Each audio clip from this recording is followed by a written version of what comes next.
kama mkuja ulize mbona ni free is for me to review. If the CV is okay, yeah, you proceed, keep sharing. And why keep sharing a CV that you're not assured kama iko sawa, si ndio? Anyway, away from that, I wish I had more time to share more and more and more.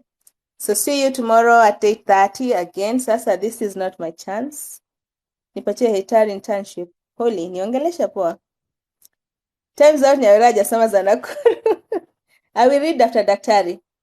Repeat the number like twice. You're rushing it. Oh, sorry. My apologies. The number is 0702 622 961. 0702 622 961. I can see your CVs coming in. We shall review and give you a response. It's my first time here and I like what you're doing, and thanks for the great job. Anytime. My input is after all the training and expertise, also give people job leads. Exactly. That's what we do here, George Mwaka, every single day.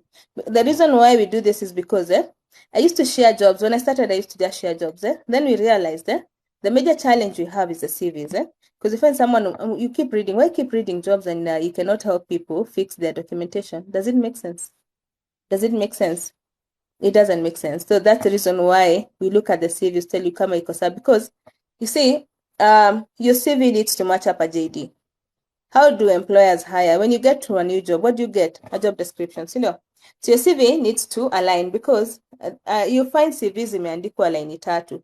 I used to 1, 2, 3. Which company gives you any job, and then they tell you to do 3 roles? None. You do 50, 60, 70. You put them all on the CV. And then find the right way of putting them. That's what we do. So that's what we call CV revamping. And then there's so much unnecessary information on the CV that needs to be taken out and put the right information. That's what revamping is, fixing the CV. Cover letter is just to give you a good letter that you can use, keep editing and sharing it, instead of just writing, just a letter. It's a good letter for employment.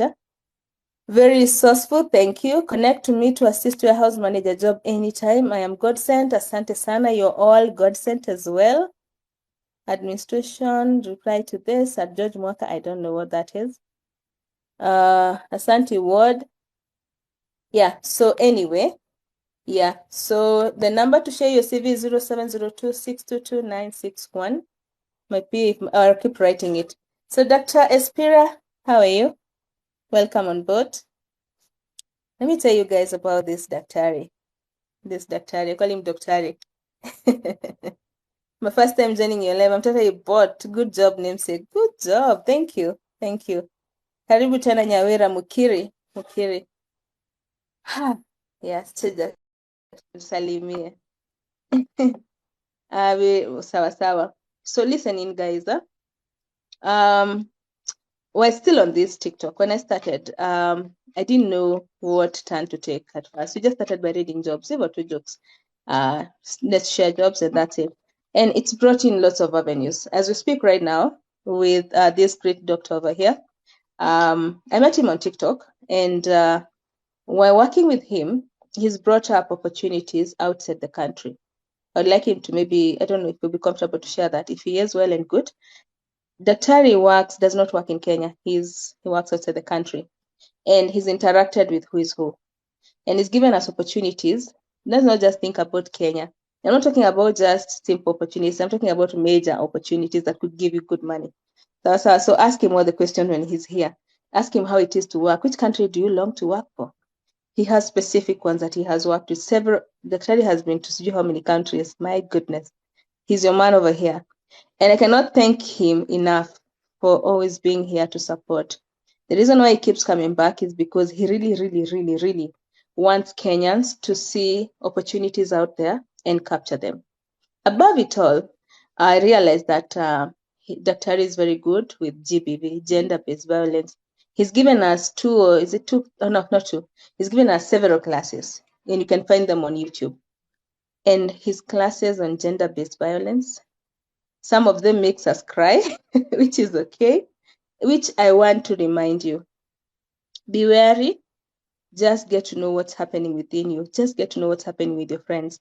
It's a very sensitive topic, But the way Daktari puts it across, it's just interesting. So what I'm saying is, I am trying to tell Daktari Asante, and I cannot thank you enough for always coming here and sharing this information. Today's topic is a bomb. Trust me, today's topic was a bomb. Last week's topic was amazing, Daktari. I remember everything you said during that show last week. So today's topic is amazing. So, aya, masaa yangu imeisha hapa. Daktari, karibu. Tusalimie. If you guys have questions for Daktari, does it mean I need to make 3 CVs for different roles? Can I respond to that, Daktari, please? Karotichi, what I'm saying, what you need to learn is keep editing your CV every time you're sharing. It depends on the job that you're making application to. Yes, sometimes you may need 3, 4, 5, even 20 CVs, because every time you're sharing your CV, you have to edit it. That is a must. So, Karotichi, for more info, nitafute. Karibu sana, Daktari.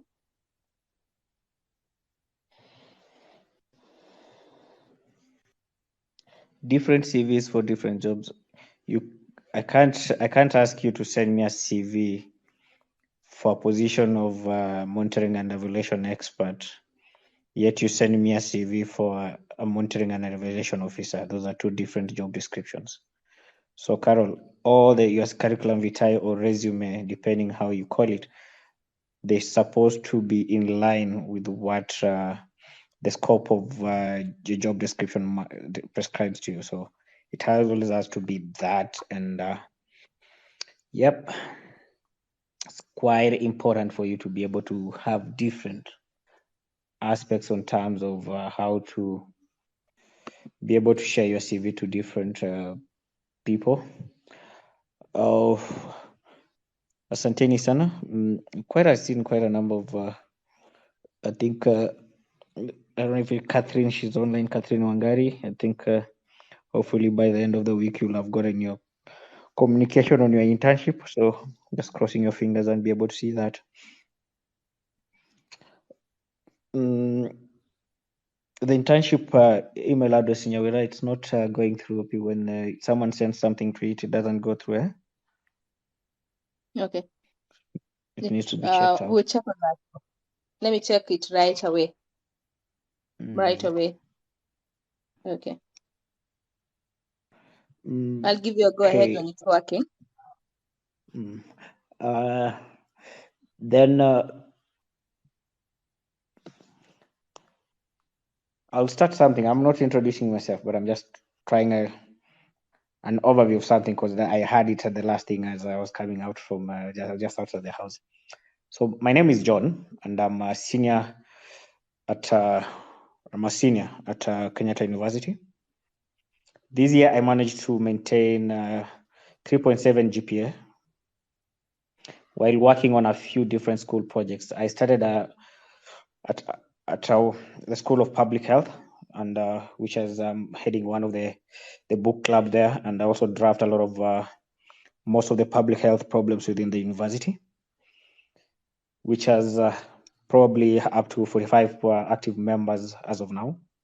And also I have launched one of a recycling program within the university, through which we have managed to create awareness and invited an outside guest lecturer from USI University to speak about the subject matter on recycling programs.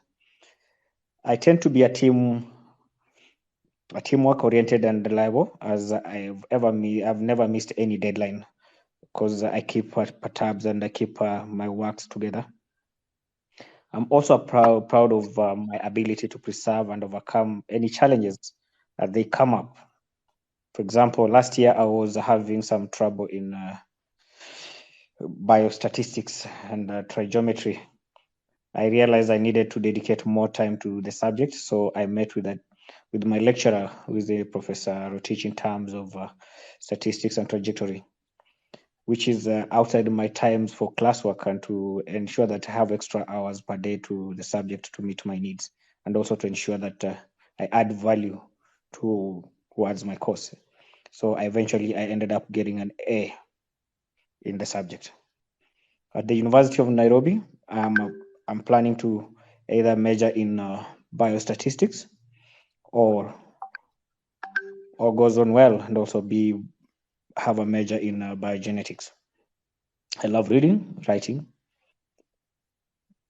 So I think both programs and for the opportunity that I'm going to be accorded within the institution, I will exercise and tabulate the same energy, the same teamwork oriented, the same on-job training, and be able to train my other colleagues to be able to work towards the same goal to achieve the mission and the vision of the institution. You see, in that nutshell, I've been able to give you, when you're told, talk about yourself, but I'm not talking about myself as Hubert. So those are some of the key things you need to pick up when you're asked to speak about, tell us about yourself. And always when you're told, talk about yourself, remember, a hiring company is also looking at your softer skills. It's not always about your intellectual skills only.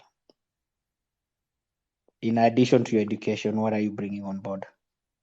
Who are you? So those are some of the key things you need to pick up. So all that said and done, I think my name is Hubert, or Dr. Espira, or you can call me Munywale, depending how you're able to pronounce my names. Hubert Espira. For those who are joining in for the first time, hopefully we can be able to follow each other and be able to discuss if you have any other questions on. But today I won't take a lot of time like as usual, because these are very sensitive topic that we're going to touch on today. And these are some of the things that we are not as Africans, as part of the society. We haven't come to that platform of asking ourselves if we are in need with it, if we are in a position to clearly engage and ask quite a number of other things around why do we look at more of our gender norms and our gender orientations to be one of the key things to determine our sexual orientation, and why do we allow our gender norms and cultural activities or cultural roles, stereotypings that are leading to us to exercise and perpetuate gender violence, And some of these things today we just want to ask ourselves, when we keep on talking about issues of gender violence, have we been in a position to ask ourselves that we are able to create legislations, policies, frameworks, strategies that also cater to that group of the society that all the times we leave it behind? When we are talking of LGBTQIA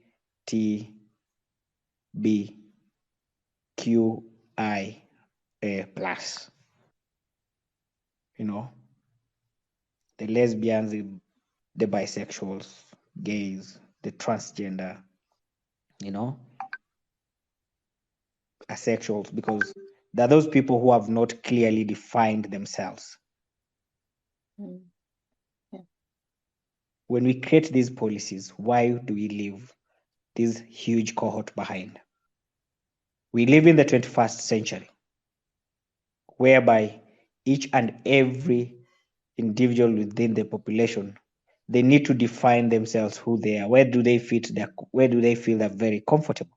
And when we are talking of issue around gender-based violence, I want all the participants to start thinking and asking themselves, why is it a bigger issue within the society?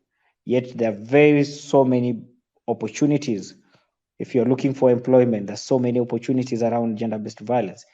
If you're looking for consultancy opportunities, if you're looking for avenues to start some programs, the gender-based violence is one of the deep-rooted endemic problem in our society. We need to advocate for it. We need to raise awareness. There's so many institutions right now that even you look at within your area, can you start up a small community-based organization that will create awareness and raise issues around gender-based violence? We have had so many issues on the media about transgender, the lesbians, Strategies to curb violence against women too often exclude experiences of lesbians, bisexual, and transgender women. And we are looking at both the transgender, both women and men. The human rights campaign, because right now, as you know, we are doing the 16 days of activism to end violence against women. It has highlighted the disproportionate violence and discrimination that many lesbians and bisexuals and transgender women face. And this one now it has called to the various institutions. Like right now, if you have expertise on ways on how to be in a position to come up, because we don't have policies that ensure they consider the uniqueness of this population of the society.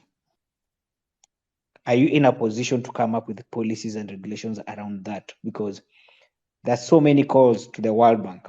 Let's say you create a concept note today and send it to the World Bank, and you want to tell the World Bank, I want to develop a policy around this area. I want to develop an implementation framework of these activities around this area. And you can be able to be financed and be able to do the job, because these are low-hanging fruits that needs to be tapped into. We also look at the laws, and remember, the laws are changing, but the violence still remains the same. The LGBT people have made great strides in the fight for full equality. We have heard all of them asking, yes, we need this, we need that. We need to be recognized as part of the population in the society. As of today, we can say that 34 countries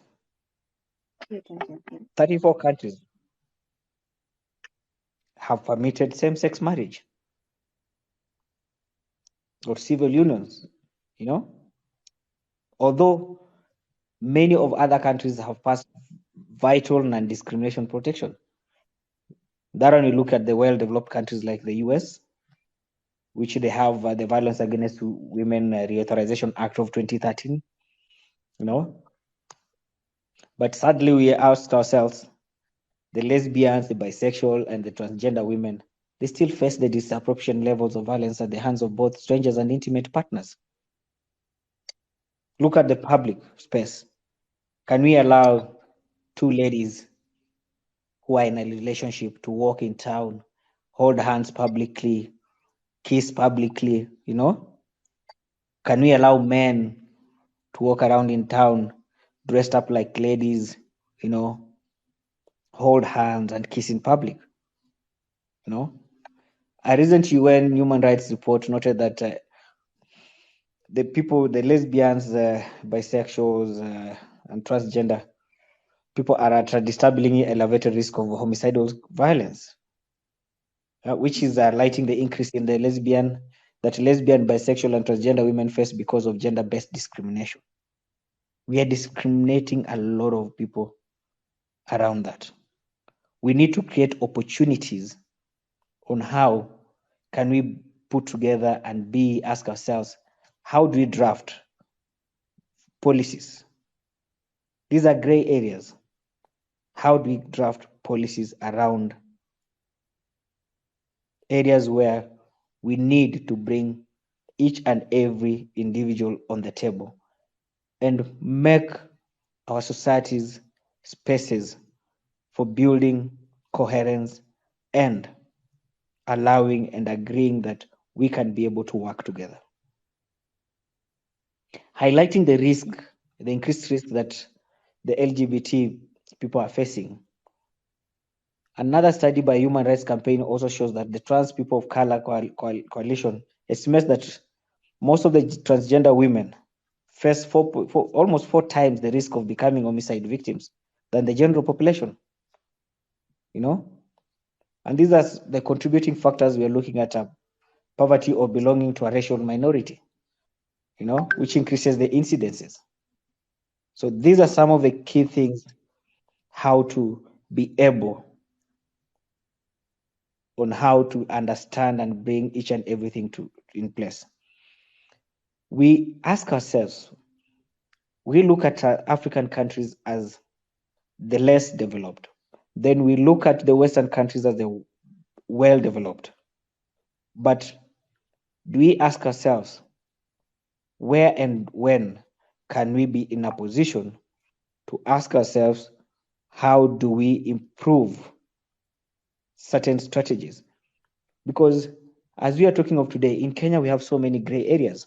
Has someone come up and say, we need to draft a policy around the rights or protecting LGBT people? Have we created up an implementation framework on how we can create awareness across our country around LGBT? A study example shows, like in Brazil, the transgender women make up a disproportionate large percent of the victims of hate-motivated violence. And the country has the highest reported rate of fatal violence against transgender people. This is very, very key to look at it, that we are still discriminating them beyond anything else. We are still having them with emotional violence, physical violence, socioeconomic violence, and even harassment at workplaces. Who will employ them? Are there many institutions that will employ them?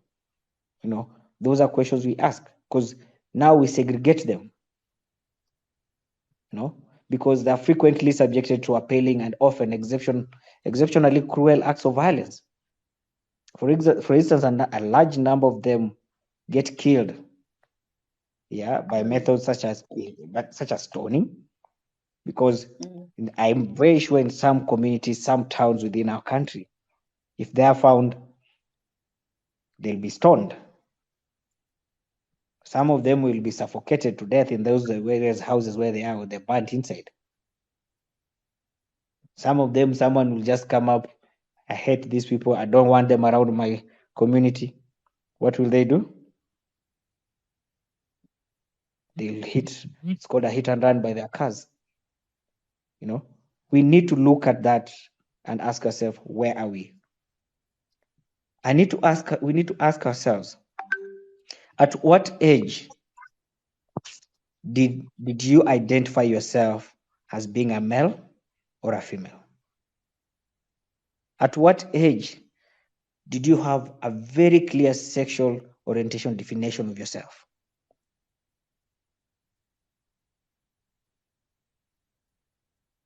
And at what age did you give yourself a clear picture of your gender identity?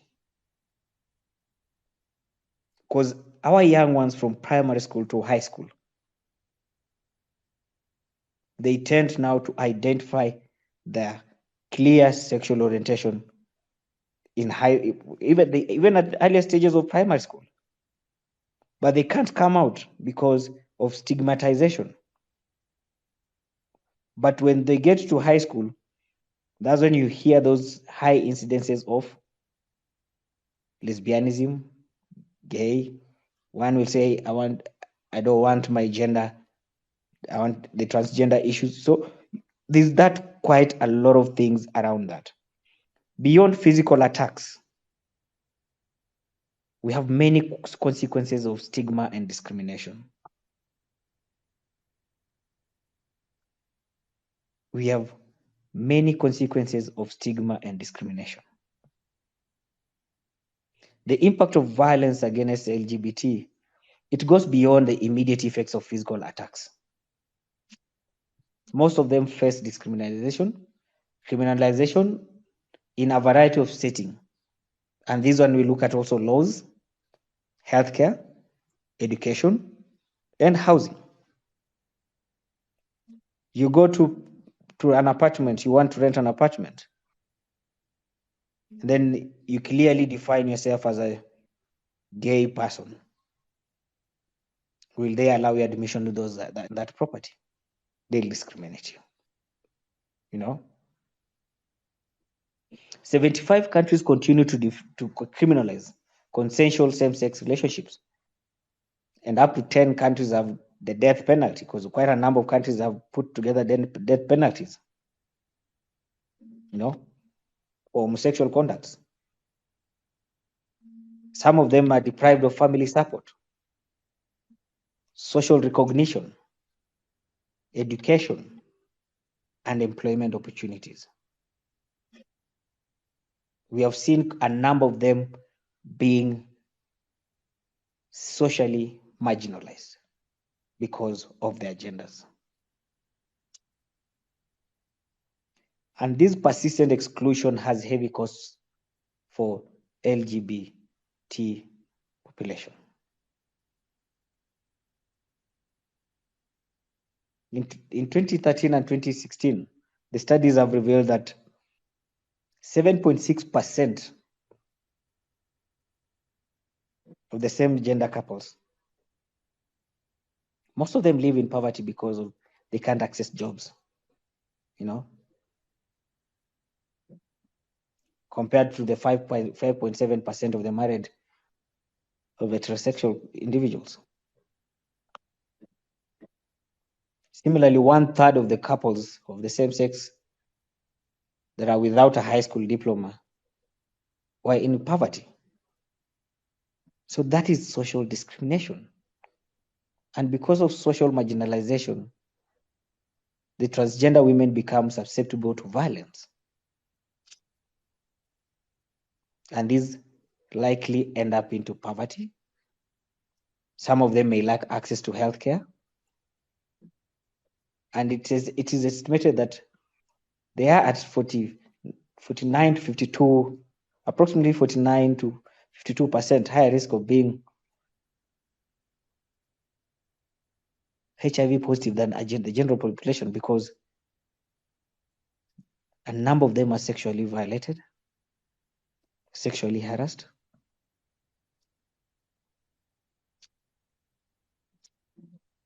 They need to be accorded the due processes within the society. Every individual have their own ways of how to identify, have a clear identification of themselves. Lady P, we'll get back to you on that. So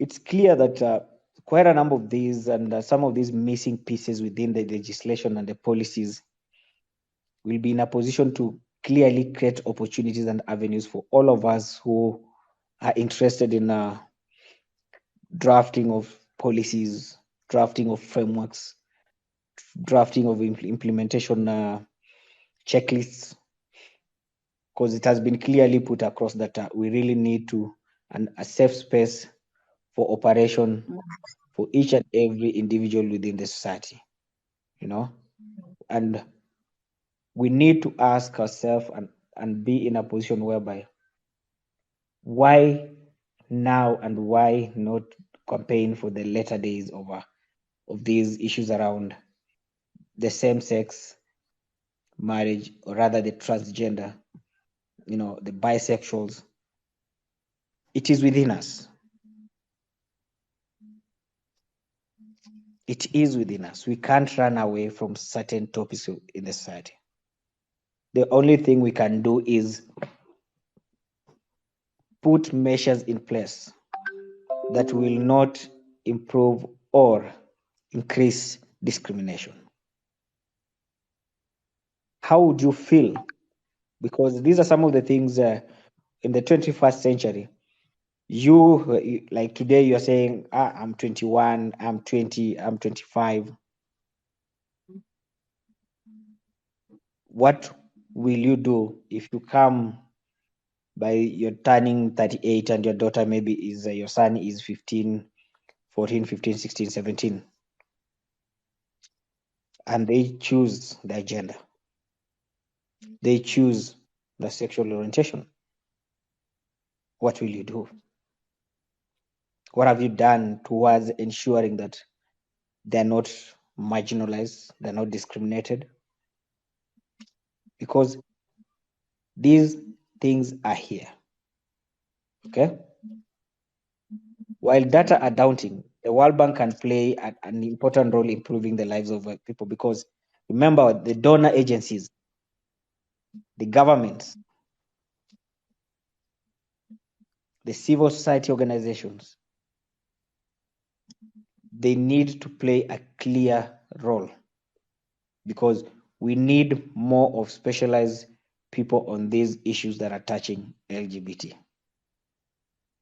You and I can be that person playing a role in that. We need to encourage others to see the need that are helping us to heal. How do we go about it? How do you feel when your daughter is attacked in public? How do you feel when your son is being attacked through the intimate partner violence? How do you feel when your son is being denied access to healthcare because she's gay or she's a lesbian? How do you feel when your daughter or son is denied to access education because of he or she is gay, transgender, or lesbian? These are some of the key multifaceted issues within the society. We can't run away from them. They're here with us. They're here to stay. They will never, ever change. We might try to look through them through the needle hole, as little as they are, but on the other side of the hole, it's an endemic issue. Why do we have these discriminations that results into loss of lives, that results into mental health issues?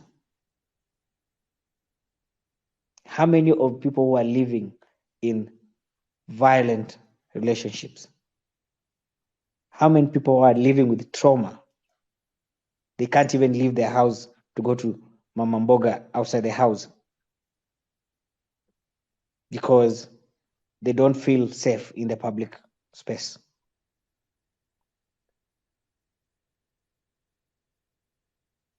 We should be in a position to give and let each and every individual have their societies or themselves define who they are. We might not be happy with them. We might not be advocating for them, but at the end of the day, they have the rights, they have the human rights, and they have the right to access to education, to healthcare. They have the rights for freedom of speech. They have the right to live a happy, comfortable life. We can't choose or decide, make decisions for them. And that is where we need to start from and ask ourselves, where are we? Violence against any individual because of their sexual orientation, it's wrong. We cannot do that, and we cannot advocate for that. Violence against any human being because they do not resonate with our gender norms is wrong.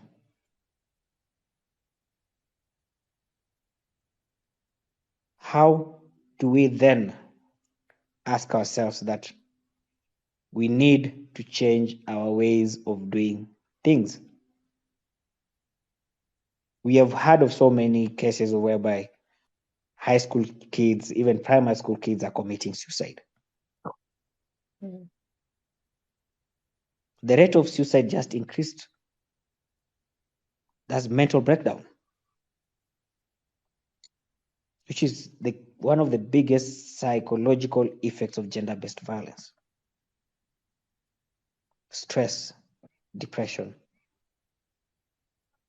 suicide. How do we bring now ourselves on board and say, yes, now we have identified this matter, and this is how we are going to act on it. The UN Secretary General Ban Ki-moon has declared that all people without exemption should be free to live a life of dignity, no matter who they are or whom they love. Because we all need to be protected from violence, discrimination, and stigma. Yeah, because I came out and said I'm a lesbian, so I'm being stigmatized. Because I came up and say I'm a transgender, I'm being stigmatized. Yes, we have had quite a number of scenarios in the society whereby we have both men and women who have taken advantage of the LGBT population and used it to lure men and women into their various hotel rooms or houses and stolen from them. But we should not generalize everyone else to the few who have done wrong for the rest of the others. So we need to be in a position to ask ourselves, can we be the ones practicing the general human rights to each and every human being on earth? We need to end violence. The gender-based violence needs to end. We need to end any form of violence that is happening.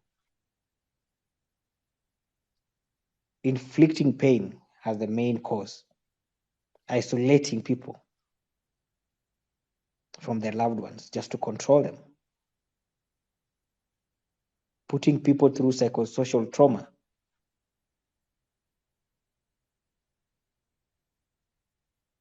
How are we going to create awareness and campaigns whereby you should not allow your daughter to wear a miniskirt? Who are you showing your legs?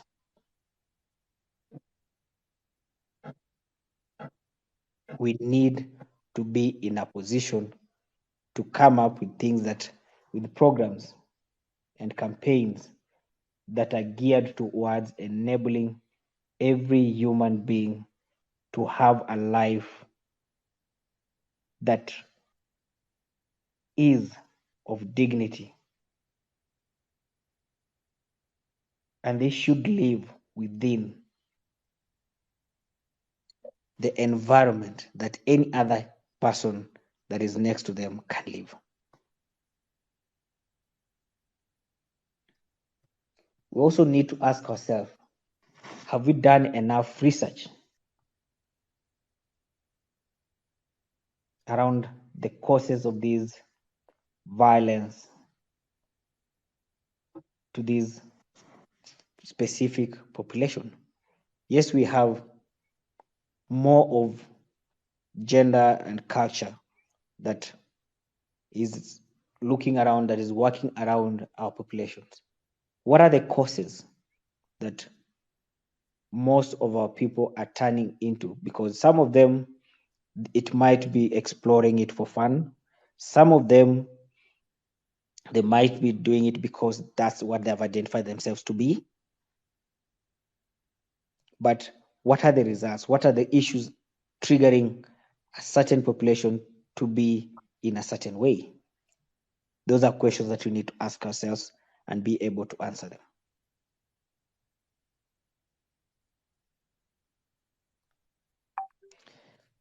Yes, street view.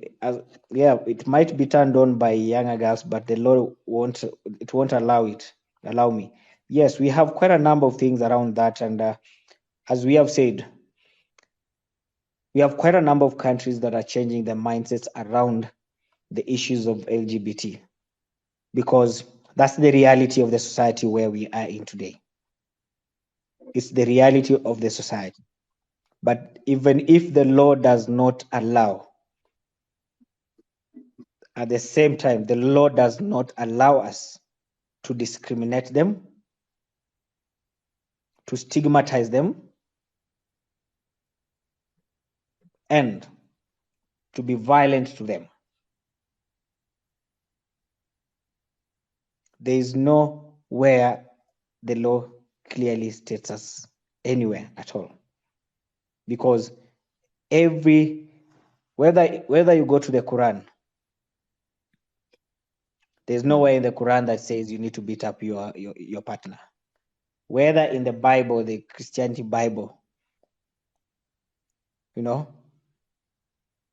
law itself, the law of the country, the constitution, whichever, does not state that. These are things that are there and they will run in the society for the longest time. But how do we go about by working hand in hand, ensuring that their rights are protected? They do not deserve to be sexually harassed. They do not deserve to be physically abused. They do not deserve to be psychologically abused. They do not deserve to be socio-economically abused. They don't deserve any form of abuse or violence against them. Just as an heterosexual human being is. They need to be cared for, to be loved, and be provided for by their families. They need to access any services provided for by the government.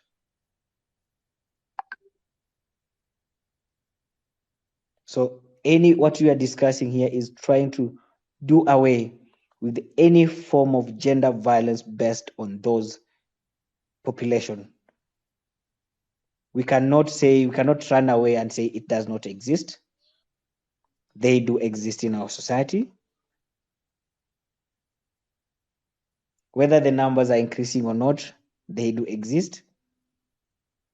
They need to be given fair share of access to various information, various services, various products within their society.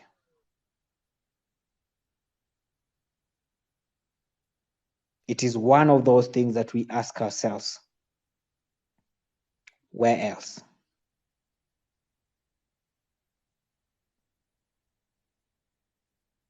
And these are some of the things that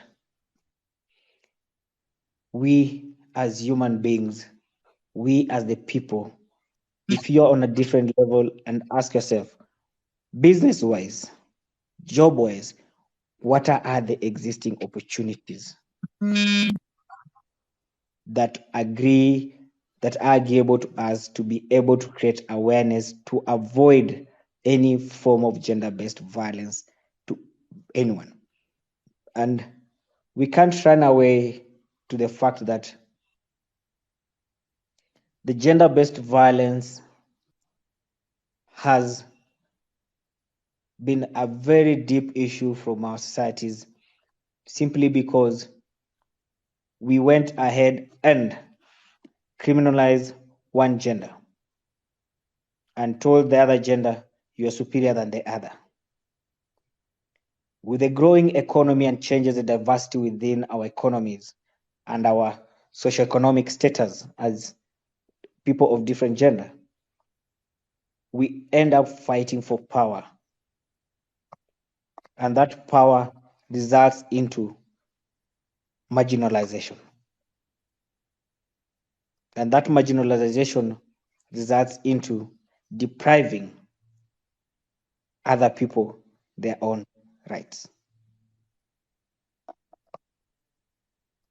So we need to set every little thing that is around. And that is how it is.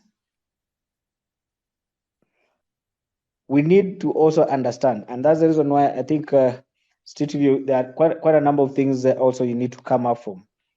You need to ask yourself in terms of definitions. What do you define by sexuality? Look at sex. What is the definition of sex? What is the definition of gender? Sexual orientation, gender identity. So those are different terms that are used interchangeably and are also used in different ways. What do we understand by gender equity and gender equality? As you have just answered yourself, yes, sexuality is not gender. But the two words are different, but they are used interchangeably. So those are some of the key things we need to ask ourselves and look around that. So we need to create a lot of activisms around that. And this is one of the key areas that it's very sensitive, simply because we have quite a number of norms in the society that do not allow certain things to be happening. But at the same time, we ask ourselves, we have to understand that this population is within us. And it started a long way ago. But the question is, they have equal rights, like you and I. It can never change. How do we go about that? How do we ask ourselves that now we need to change our ways because of A, B, C, D? How do you go around that?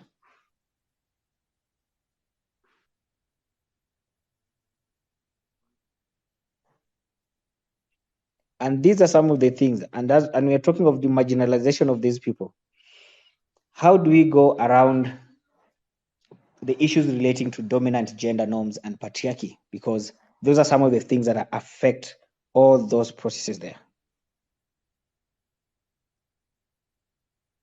How do these norms affect us in ensuring that we protect the rights of each and every individual within our community, within our society, within our country? Do you think they feel there are any missed opportunities for them in the society?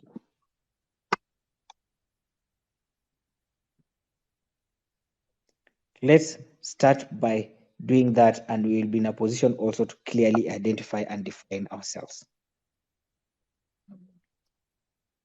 Because these are some of the key issues that we are looking at.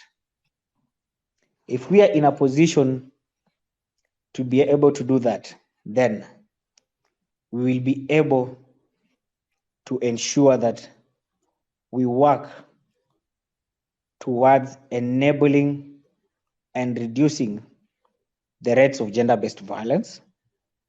We'll be able to reduce the rates of HIV/AIDS. We'll be able to reduce the rates of maternal mortality rates. We'll be able to increase access to family planning and sexual and reproductive health. Because there'll be no any discrimination around that. Lastly, we will be in a position to clearly define what it means by fatherhood and the care and raising of children. That is very key. And these are some of the key areas whereby we see and be able to pin and ask ourselves, we can be able to move out of this stalemate, out of this endemic vice that is called gender-based violence. We do not need it. We do not need that. So we need to start looking at key issues, and some of these key things that we also need to look at is we as the people, we are 53 of us here. How are we working towards ensuring that gender-based violence is no longer part of our society? How are we working towards advocacy, whereby we mainstream positive changes in the advocacy areas,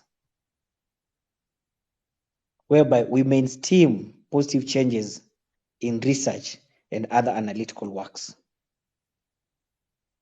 whereby we mainstream positive changes in policies that cater for the rights of all the individuals in our society.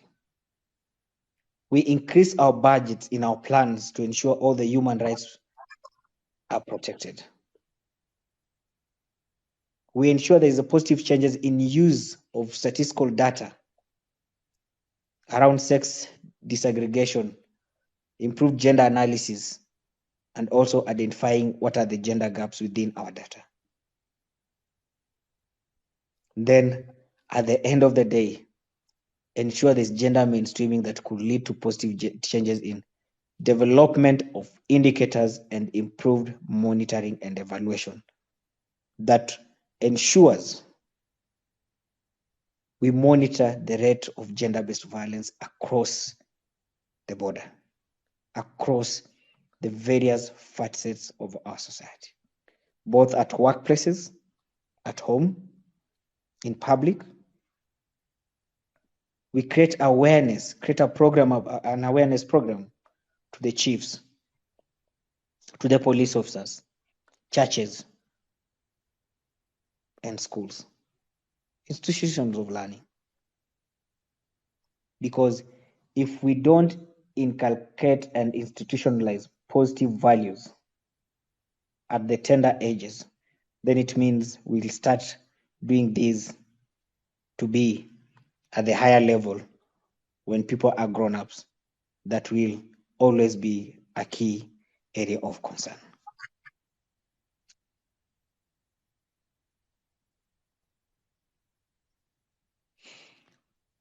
Yes, street views. Yeah, I think I love the way you are discussing it. I didn't choose my gender. I am a man.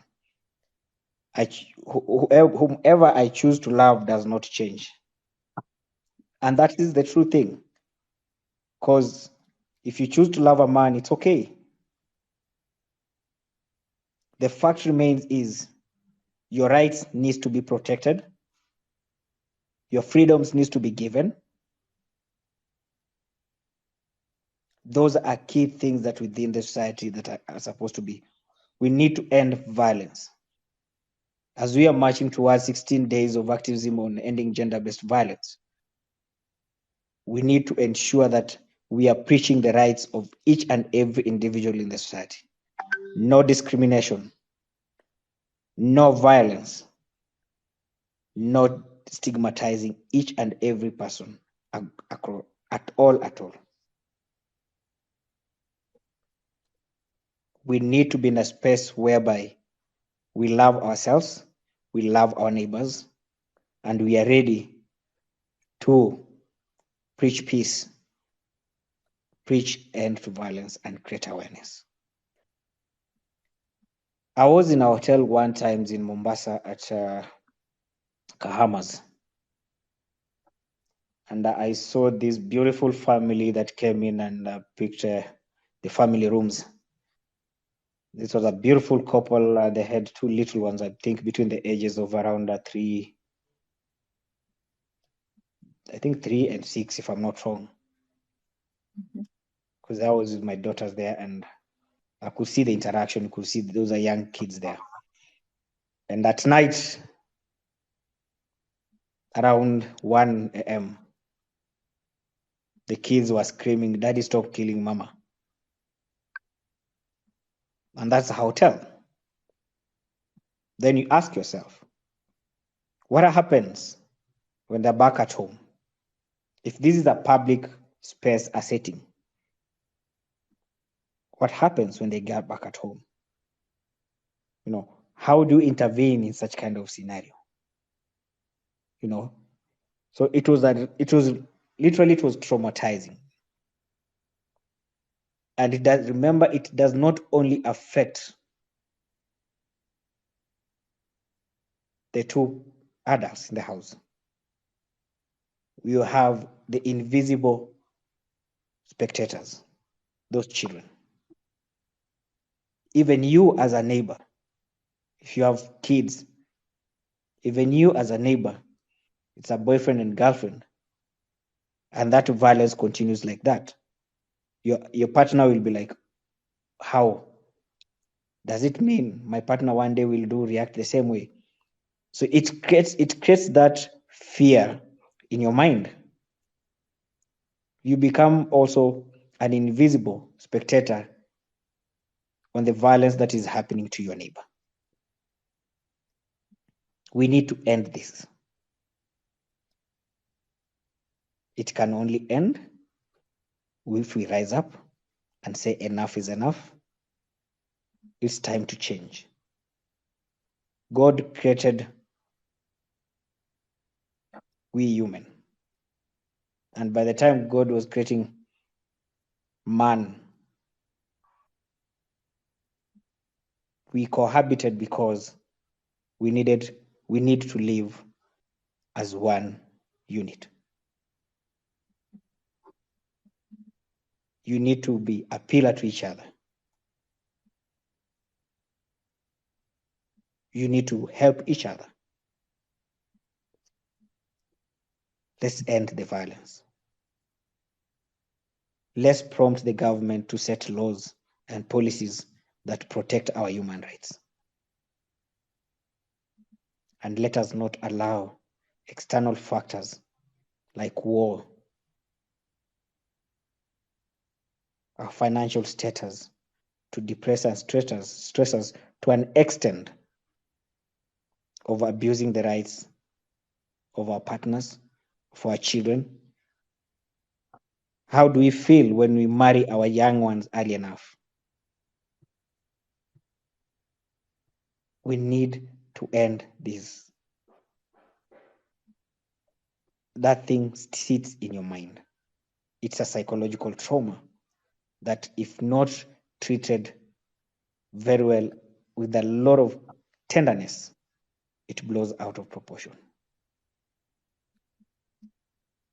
We need to say enough is enough, and we forge a beautiful way forward towards ensuring that we have a clear path on prosperity in our families, having a very sound mind, a healthy mind, and have a very good social care within our households. I'll say that's enough for me for today. If there's any other questions, we can discuss the questions. I know that's why I said it's going to be a maximum an hour, because it's a very tense kind of information that we ask ourselves, how do we able to also protect now the rights of everyone who is within us and everyone who lives within the same society as us? Let's have that discussion. And those who are willing to join our groups, our WhatsApp group, kindly join our GBV WhatsApp group. We'll be able to discuss some few things around and see how best we move on. Thank you so much. Thank you so much, Streetwheels. All right. Thank you, Dr. Harry. Thank you, Dr. Hubert, for that information. Yes. So for the link, the WhatsApp link, you'll be able to find it on our Facebook page. Just check on Facebook, the Friends Card. We were able to drop the link to the WhatsApp group. Feel free to join. All of you. We have Dr. Espira as one of the leads on the group. So feel free, make it a home. Let's work together towards GBV. Yes. Does anyone have a question for Daktari? You'd love to join? Yes. Would love you all to join. The link is on Facebook. Kindly check. You could check now. Just write the friends card on Facebook. Let me know if you can access it. Let me know. I'll be able to check when you join. Let me see if a few of you can join right away. Just check it on Facebook. The friends card at Gmail. The friends card, sorry. The friends card. That's the one. I'm looking at it right now. Yes. Invited via link. I can see a few people have already joined. Once you join, let me know. Found it? Awesome. Yes, let me know once you find it. I can see several. Doctor, you have so many members that have just joined today.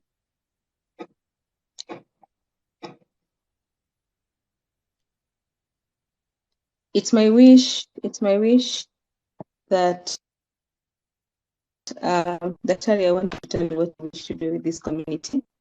In that case, I'm looking at a situation, or rather, in the next probably 1 year, that we have a home, and I mean a physical home. We have a physical home for people who go through abuse, for them to come in, live in for some time, where they try to strategize their life. Try support them. That's my wish for this community, because I know a lot of this is happening. There's a lot of abuse, and sometimes Dr. mentioned this last week that the main reason why victims stick around is because of finances. So imagine if you had a home, and I'm very sure within a very short period of time we'll have a home for victims. So when you join this group, join with this in mind, that this is a drive, and that we need to have a what home for victims, and that is the main agenda. That's the main agenda. It's going to be a home whereby it's not owned; it's just owned by the community, simply for them to come in and find a purpose, find a life. You know, that's my main wish, and that's my goal. I don't know, Daktari, what's your goal for this community? Yeah, because the end game is to ensure that everyone is we get empowerment, because empowerment is to gain back control of your life, have your improve your self-esteem, and find avenues also and ensure that you have sustainability and the long-term sustainability, because every project or every program that it's initiated, it has to have its sustainability goal so that it does not crumble in the process. But those are things that we are looking at and be able to see how best we can be able to provide what are the short-term and the long-term goals. And yeah, so those are some of the key things that we are looking at.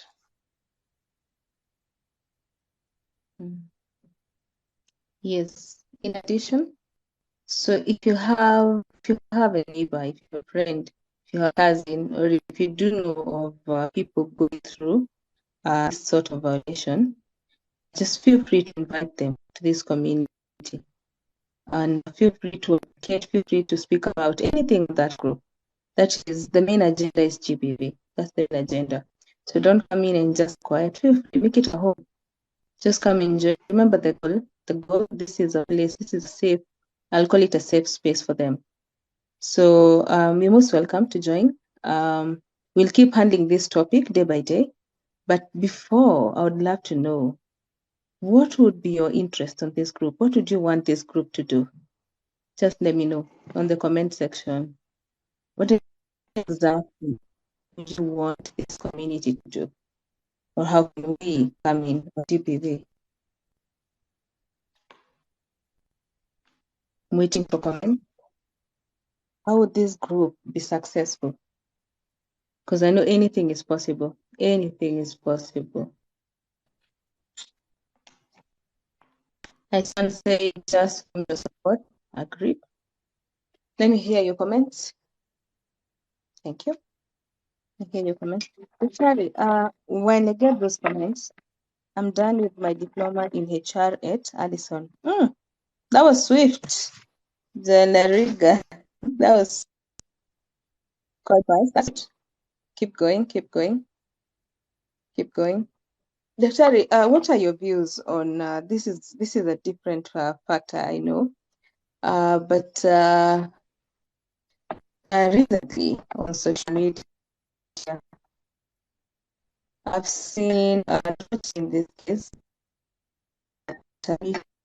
pass on their feelings. How do I call it? Racism.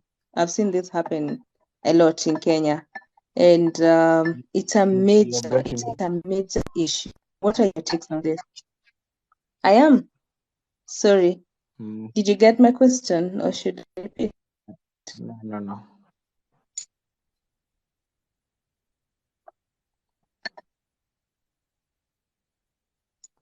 Sorry, Daktari. I've seen people being attacked in Kenya, and this has been happening not only in Kenya, I think in the whole world. And this is way off the topic, yes. I am buffering still. Please let me know if my net is okay. Let me know if my network is okay. Are we still buffering? You're saying you've been seeing attacks on social media? Yes, on people because of their physical appearance. How should you? What do you think about that? And what should people do in such cases? Because that's another area that needs to be explored, and we have policies within that area. You know, Bullies as we always on the internet, say, the keyboard as a clear one is we can just see recently when this lady called, I think she's on Twitter or something, if I'm not wrong. I've seen it. I saw it on Nairobi Gossip or something. I posted somewhere about is it Shorwa or Arwa? I don't know what she said, and there's a reaction about regarding South Sudanese and blah blah blah stuff.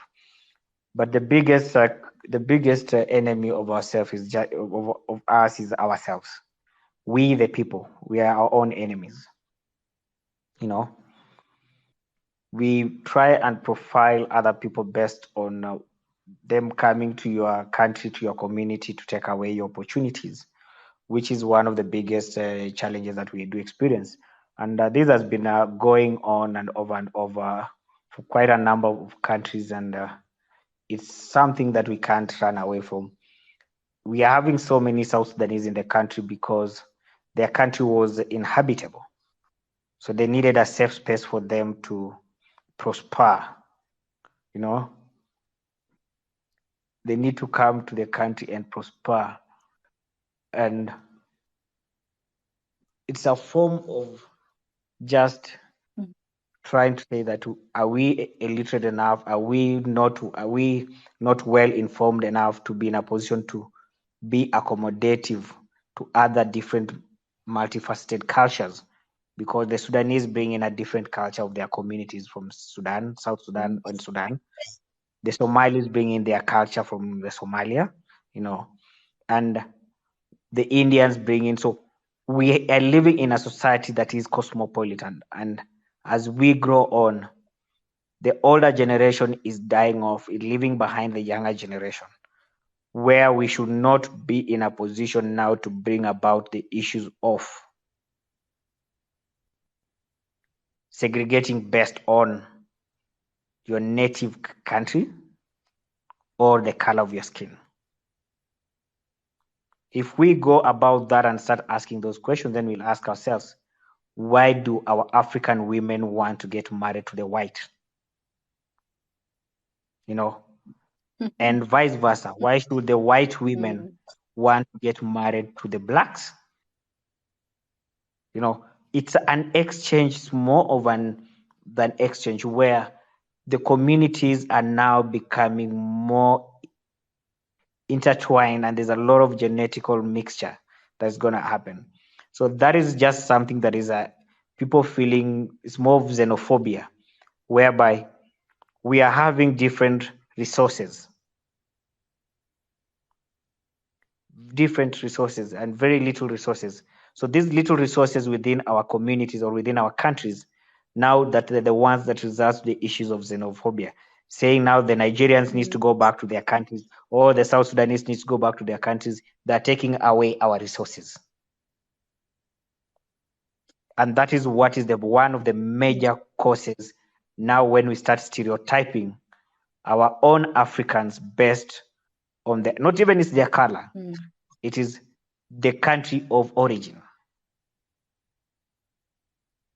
Where do they come from? So these are some of the key things that we look at. And then Street Views was asking, and on the same question from Manyawir, what about the guys who are dressed like women being harassed?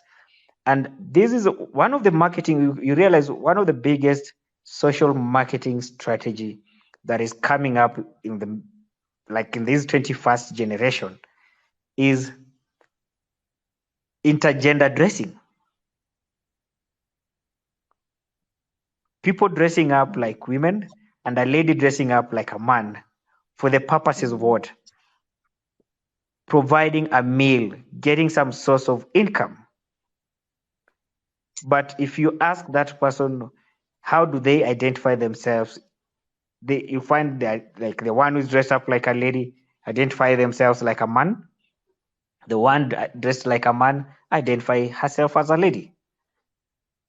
This issue is just that we are not a number of people in the public who are harassing men who are wearing like women.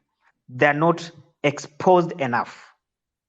They lack exposure to see the current trends within the international market or the market outside. Just even that, if let's say Kakamega town, someone has been born and bred in Kakamega town, he has never or she has never stepped in Eldoret. You don't expect that person to take up any culture change or social change easily.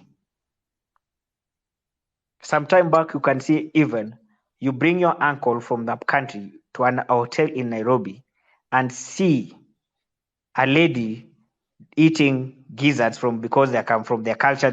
A woman is supposed not to eat the gizzards. They'll start making noise in a public space.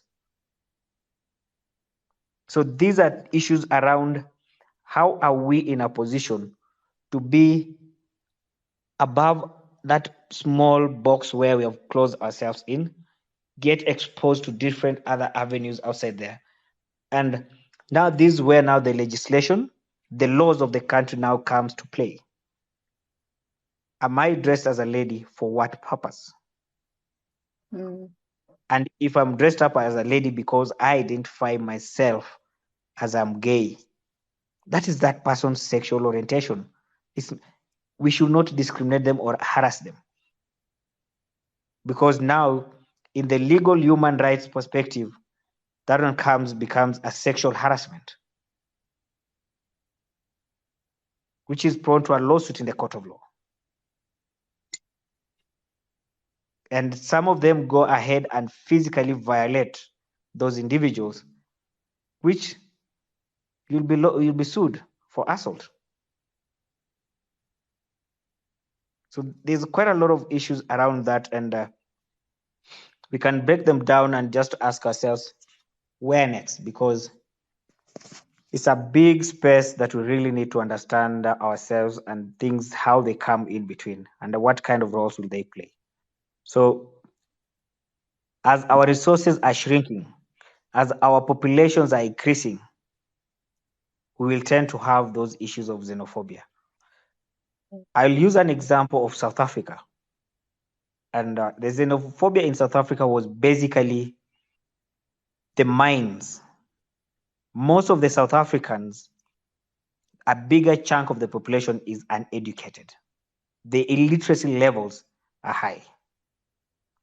Someone goes to the University of Mines, but when they go to the minings themselves, they do what? The hands-on jobs. Because in South Africa, they call them the Boers.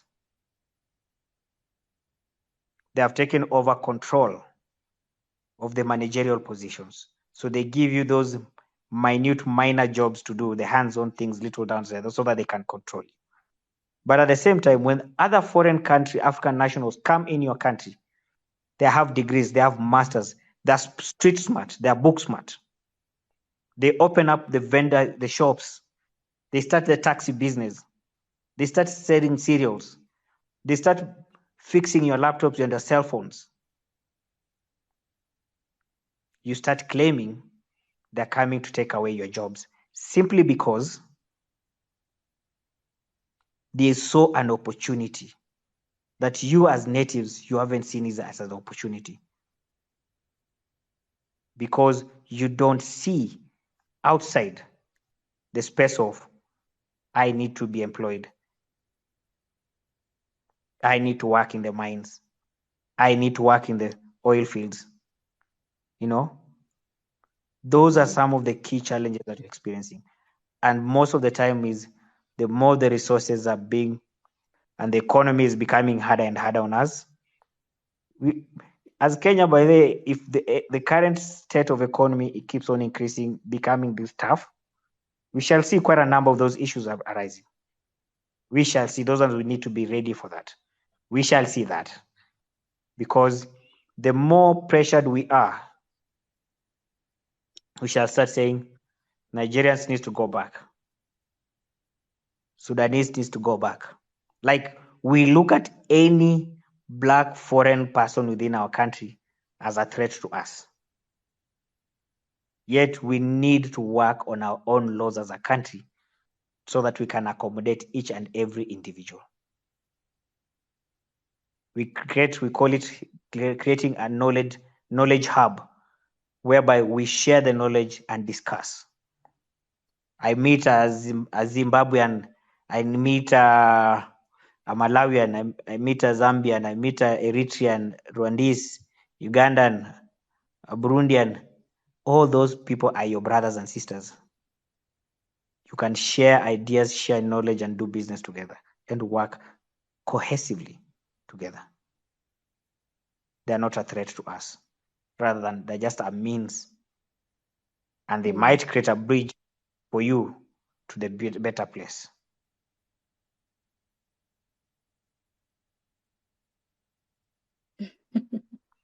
Yes, streetwise. You know, they work, they stay in they stay in the refugee camps, and the advantage is that their countries have, they're paying them, they're getting money, and the way they're getting money, they buy cars. Which kind of cars? You realize most of their cars are Sudanese cars. They pay very little duties on their cars. So when they buy those cars in Juba, and those cars, they don't even get into Juba. They reach, there's a border there where they reach. Then they buy the number plates from there, they're put on the cars, and they drive back to Kenya. And that's why you tend to see they have so many big cars, Land Cruisers, Mercedes, Range Rovers, and some of those cars, they've just done facelifts on them, but they're very old cars at the same time, because they don't operate with a lot of age limits there. So yes, they can afford those cars. Those refugee camps, those guys get a lot of monies. And some of the individuals, some of them you find they come from good families within South Sudan. So the cash that is being channeled out, they keep it and buy quite a number of these things. They buy houses. Eventually, they'll end up buying houses around.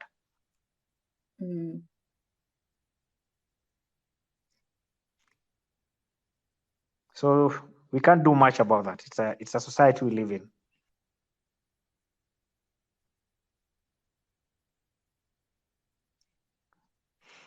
Not necessarily warlords. There are quite a number of people within the government in South Sudan. They stay around in Kenya. So yeah.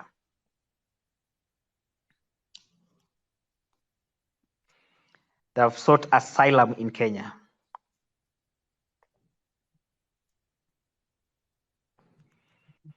Okay, that's said and done. If there's no further questions, I need to prepare for another meeting at 4 p.m.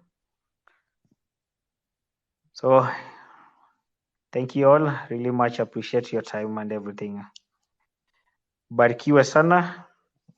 Ukiwa na swali lingine yote tunaweza patana baadaye tukaongea. Asanteni sana. Mkinifuata unaweza ni drop your message, I'll follow you back, you can drop your message and we can discuss. Thank you. Have a Would you lovely want to afternoon. share your number? Would you love to share your number?